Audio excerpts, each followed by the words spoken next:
दोस्तों, स्वागत है आपका हमारे YouTube चैनल में।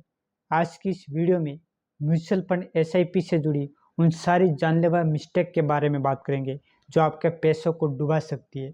हम वन बाय वन करके सारी मिस्टेक को इस वीडियो में कवर करेंगे।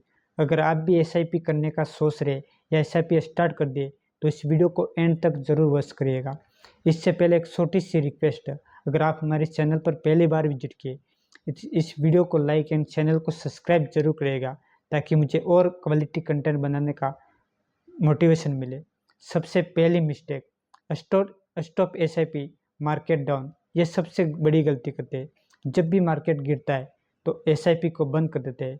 हमको लगता है कि हमारा पैसा एसआईपी में डूब जाएगा, लेकिन इसको होल्ड करके रखना चाहिए। इसको एक सेल से समझते हैं।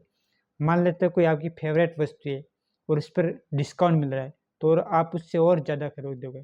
इसी तरह एसआईपी पर भी लागू होता है। जब भी मार्केट डाउन होता है तो आपको और खरीदने का मौका मिलता है। दूसरी सबसे बड़ी गलती, चूज फंड विदाउट रिसर्च। ये सबसे बड़ी गलती करते हैं। जब भी हम मार्केट में आते हैं तो सबसे पहले फंड सेलेक्ट करते हैं, तो 1-2 साल का रिव्यू करते हैं। लेकिन ऐसा नहीं है कि आप 1-2 साल में उसने जो रिटर्न दिया है वो आगे भी आपको वही रिटर्न मिलेगा। फंड सेलेक्ट करने से पहले एनालिसिस करें, 2-3 साल का नहीं, 5-10 साल के उस मार्केट ने उसने कितना रिटर्न दिया है वो ज़रूर चेक करें। तीसरी सबसे बड़ी गलती, सारा पैसा एसआईपी में इन्वेस्ट करना। यह सबसे बड़ी बेवकूफ़ी है कि मतलब एक साथ सारा पैसा इन्वेस्ट करो। मतलब कोविड जैसी या कोई भी इमरजेंसी आ गई तो क्या करोगे? इसलिए इमरजेंसी फंड बना के रखें और एसआईपी में कुछ पैसा डाल के रखें ताकि उसे बहुत सालों तक होल्ड करके रख सकते हैं। चौथी सबसे बड़ी मिस्टेक, फाइनेंशियल गोल को इग्नोर करना। आपका एक फाइनेंशियल गोल क्लियर होना चाहिए कि मैं पैसा क्यों इन्वेस्ट कर रहा हूँ, इतने साल के लिए मैं क्यों इन्वेस्ट कर रहा हूँ, क्या बनाना है मुझे आगे इस पैसे से। एक गोल आपका क्लियर होना चाहिए, या तो मुझे एजुकेशन के लिए बना रहा हूँ, या फिर मुझे कोई गाड़ी खरीदनी है, या कोई घर के लिए, या फिर रिटायरमेंट के लिए इस पैसे को बना रहा हूँ। एक गोल को क्लियर करके रखोगे तभी आप वहाँ तक पहुँच पाओगे, नहीं तो आप बीच में ही एसआईपी को रोक दोगे और वहाँ तक नहीं पहुँच पाओगे जो आपका गोल है। पांचवी सबसे बड़ी मिस्टेक, स्टार्टिंग लेट। जितनी लेट करोगे उतना आपको कंपाउंडिंग का फ़ायदा नहीं मिलेगा।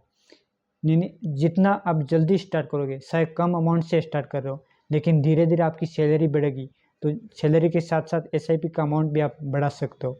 इससे आपको कंपाउंडिंग का फ़ायदा मिलता रहेगा। छठी सबसे बड़ी मिस्टेक, एग्जिट लॉट और टैक्स को इग्नोर करना। हर म्यूचुअल फंड में जो आप फंड सेलेक्ट कर रहे हो उसमें कुछ न कुछ परसेंट एग्जिट लॉट होता है। वो सबसे पहले ज़रूर चेक करता है कि इस फंड में कितना एग्जिट लॉट लग रहा है। अगर आप 1 साल से पहले वो पैसा वापस निकाल रहे हो, ऐसी कुछ परिस्थिति आ गई या एसआईपी आपको नहीं करनी है, आगे बंद करनी है, तो इसमें कुछ परसेंट एग्जिट लॉट लगता है, वो ज़रूर देख लेना। 1 साल बाद अगर निकाल रहे हो तो उस पर कोई एग्जिट लॉट नहीं लगेगा। दूसरी सबसे बड़ी मिस्टेक, टैक्स को इग्नोर करना। अगर आप 1 साल के अंदर पैसा वापस निकाल रहे हो तो आपको 15% का टैक्स लगेगा। मतलब जो आपने गेन किया है, जितना आपको प्रॉफिट हुआ है उस पे लगेगा। अगर इसके बाद निकाल तो 1 साल बाद तो 10% टैक्स लगेगा। आपको अच्छा लगा वीडियो तो लाइक ज़रूर करिएगा। मिलते हैं अगली वीडियो में।